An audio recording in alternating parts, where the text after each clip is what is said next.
And you listen to people who you think know what they're talking about, but you get a little bit older and you're like, that person did not know what they were talking about. Right. I had this one person tell me that when I moved to New York, I needed to have a 212 number because if they saw my 704, Sure. they were going to think I was from somewhere else. Like, okay. So I got this voicemail number and it was just, I couldn't take calls on it.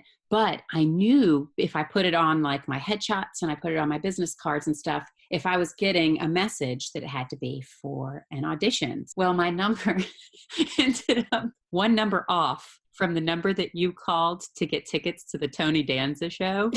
So, these old Long Island ladies, and they'd be like, hello, I was wondering if I could get tickets to see Tony Danza for the morning on Sunday. Yes, audition. And, Tony Danza. Tony Danza. And I don't want to hate Tony Danza, but I'm like, Tony Danza.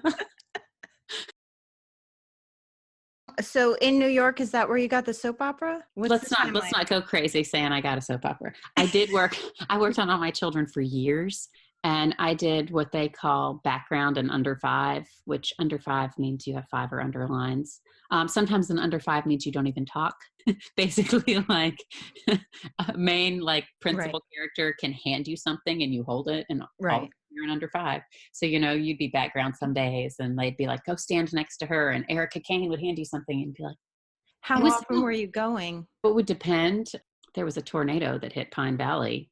So I was working like 3 times a week for like a month. It's so weird with soap operas. Like a tornado is an event that lasts like a couple hours, but they did a week's worth or 2 weeks worth of shows with that tornado. And then all of a sudden, like you've got a baby that turns like 8, like after 3 episodes. So you never really know how time works. If you're trying to make it in New York City, let me tell you something. Waiting tables in a steakhouse is the way to go because it's the most money you can make with the most flexibility. If you start getting into like really fine dining, yeah, you don't have flexibility. Like those are really coveted positions. I mean, you make 6 figures working at those places. You can make a ton of money. But just like working in a steakhouse, I got really lucky. Like if I had an All My Children job come up, and usually you'd find out about it a couple days in advance, they'd let you switch a lot. So I'd just give up my lunch for that day and then pray that I got out in time to make it by 4.